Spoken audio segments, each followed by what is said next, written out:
all this talk about the president nationalizing elections. The president keeps talking about it. Caroline Leavitt keeps talking about it. And today she talked at her briefing about the SAVE Act that she wants to be passed. She talked about Tulsi Gabbard being involved in election security. She talked about the media and Russiagate. In this room, considering that you all said for many years that Russia interfered in the 2016 election to help Donald Trump, you should all be very happy that we finally have an administration that is looking into that, and we'll be happy to keep you posted. Both the president and Caroline have been kind of back and forth about what he might mean when he said nationalize, so much so that the president denied saying it, although he did. He talked about 15 unnamed states who he thought federal government should be involved. Very cool reception on Capitol Hill to the president's talk of nationalizing elections. The Republican Party, of course, has always, for the most part, stood for a limited or non-existent federal role in the administration of elections, which the Constitution pretty much delegates to the states. Let's Polymarket this. This is our partners with Polymarket number 12, please. Will the president try to nationalize the elections? Will he nationalize the elections, whatever it is that means? Only 16% people say yes. It was high as 36% not that long ago, yesterday. But the comments from the president denying he said it has gotten it down to 16%. Chris Johnson, what do you make of this? As a conservative, would you like to see the president pick states where he thinks they're not doing a good job and have a larger federal role, or you think he should butt out of it as the founding fathers seem to think? Yeah, traditional conservatives, who are most of the folks that are working in Congress right now, they think that we need to do elections at the most local level possible, because then you have less risk of it actually being able to be stolen. If you have 50 different elections in 50 different states, no one individual can take anything over. And so I think what the president is thinking is, if we can get all these states' elections fixed and running the way that he wants to run them, that there's no chance that he would ever lose, and he's going to put up, numbers like Bashar al-Assad in Syria, and he thinks that this is all going to solve itself. So the reality is, though, people do want some level of fair play rules put in place. There's definitely voter ID is always the one that gets brought up. The funny thing with voter ID is, I think because of the way that turnout has worked in our recent elections, it might actually benefit liberals who are on the coast and have passports and those kind of things. So the lower propensity voters are disproportionately Republicans these days. So any barrier to voting could potentially hurt us more. But we just need rules that everybody knows, that everybody is playing by. We don't need the federal government to manage these elections if we have rules like voter ID that build trust in the election system and build trust for the president. Nomi, I hear from conservatives all the time. They say, "What's wrong with voter ID? You need an ID to get use your Costco card. You need an ID to get on an airplane." Chuck Schumer keeps being asked about this and say the polls show people are for this. And he says it's Jim Crow 2.0. I'm not sure how that's responsive. What's your principled argument about why there shouldn't be a national voter ID law as Republicans say there should be? I mean, traditionally, listen, in New York, we don't have a voter ID law, but you still have to sign. I had to vote, on Tuesday, I had to vote for a special election to fill Zohran Mamdani's assembly seat. And I had to sign my name. And, there's other ways, signing the signature, it's all valid, right? Very hard to commit fraud, and it's like 0.0000001% that commits fraud. That's where all the statistics are. So it's like, in my opinion, it's a moot point. If there's so little fraud, why even bring it up? But furthermore, historically, in a lot of communities, we were just talking about documentation in the previous segment, and there are a lot of elderly who grew up in communities in which they didn't have their birth certificate signed, they don't have IDs, they don't drive. I mean, in New York City, I know we have to have IDs in the city now, but if you don't drive, you don't have an ID, like for a lot of people who are in those communities, and that is a big chunk of the population. But so you're saying some people who would like to vote or who vote now would be disenfranchised because they couldn't get an ID? Yes, and if you're in a rural community, it's not as easy. And if you're immobile or if you have different issues, there's quite a few different issues with just going through the process, not to mention the bureaucracy of getting an ID. Right. And it's complicated. There's even sort of there are language barriers, there's education barriers. it's not as Okay. simple. So let me just ask you this, because this show's about, and this platform's about trying to get understanding across the board. I know you know this because you're a sophisticated observer. Republicans feel really strongly about this, right? Really strong. And the polls are on their side. Senator Schumer says as your party educates, it could change or it will change, but public overwhelmingly supports it. Republicans really want it. And I'm not being cavalier about disenfranchising anybody, but could you see fit to say, well, I don't think it's necessary. It's one thing you said. It could disenfranchise some people. But if they put in things like, we'll mail free IDs to people or whatever, could you see fit to saying, well, let's do it because our conservative friends would like to see it, and maybe in return they'll tell the ICE agents to take their masks off. In other words, could you see fit to saying, given how strongly not just the MAGA feels about this, but more than half the country, some polls suggest substantially more, could you see fit to just saying, yeah, let's do it, but let's try to do it in a way that disenfranchises as few people as possible, or you're unalterably opposed to it? I just think that they're moving the goalpost, and most people poll that way because they don't know enough about it. And that's the job of the Democrats to explain it.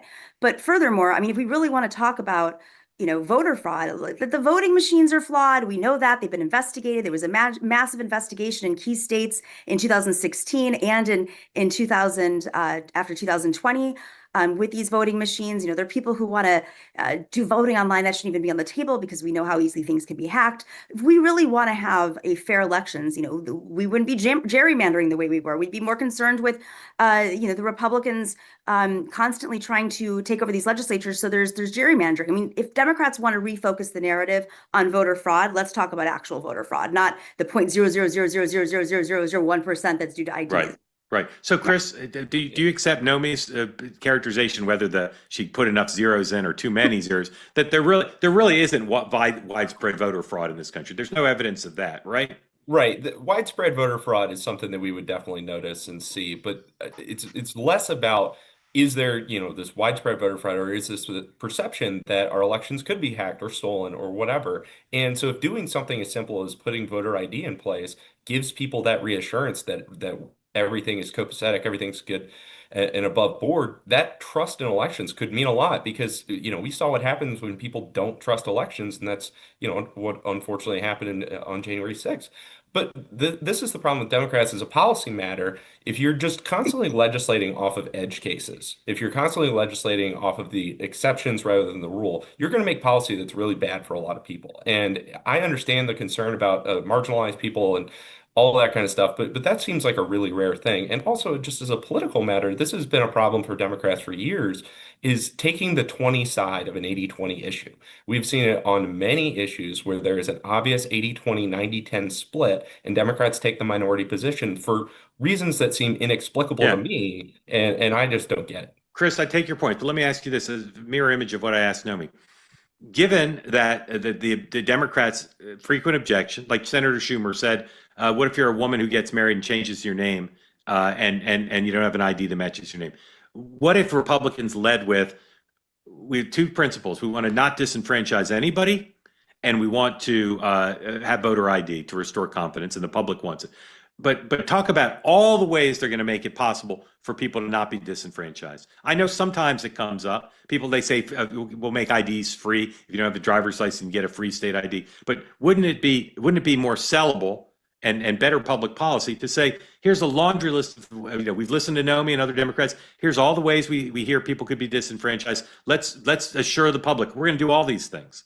We're gonna do all these things. Yeah, and you're seeing that when this is being implemented at the state level, that is being done with various contingencies for. I shouldn't. I'm sorry to interrupt. I should know the answer to this, but I don't. Does the SAFE Act have money in it to make sure that people aren't disenfranchised? Not to my knowledge, but that's, this is a working piece of legislation. You can amend it through the process. And so I'm sure that could be part of it as part of the negotiations. But I don't think you want to come to the table negotiating with Democrats with something that they already want. You want to use that in negotiating. But I would just say, you frame it that way. Republicans should want this.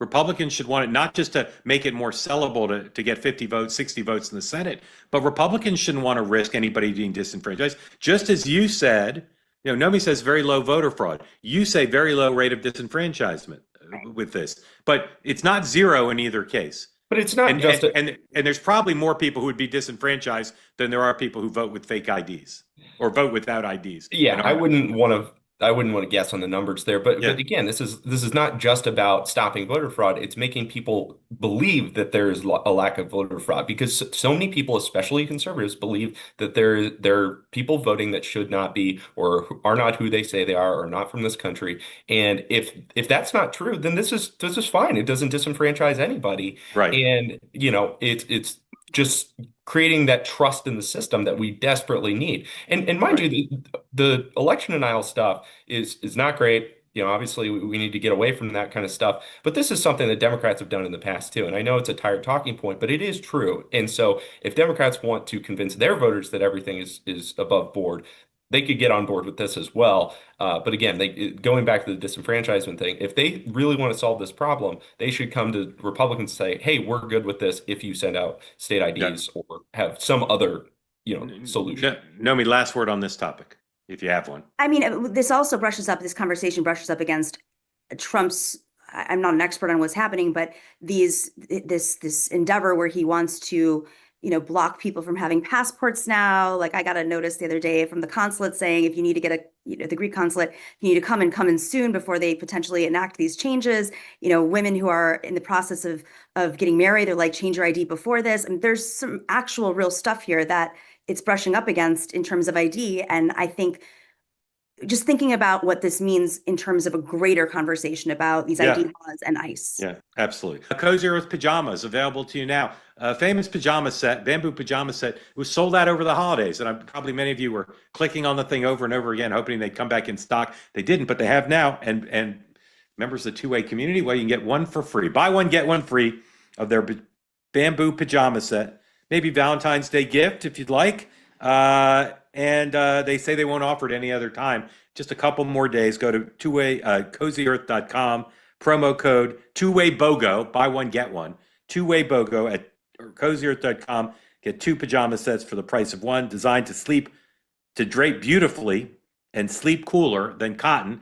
If you don't have any Cozy Earth stuff, a good opportunity to try it, to see what all the fuss is about. Because there's a lot of fuss about it, because Cozy Earth helps turn simple moments at home into opportunities to feel cared for and comforted. My son's in the next room, swaddled in his bubble cuddle blanket. If I tried to take it away from him, I shudder to think what he would do. CozyEarth.com, promo code two-way BOGO. They say that something that's easy is like a walk in the park. Well, easier than a walk in the park, hit the subscribe button, be part of the two-way community, never miss an episode, be part of our conversations. Thank you for your service to America. And don't forget, you can now listen to the morning meeting and Two-Way Tonight on Apple, Spotify, or wherever you get your podcasts.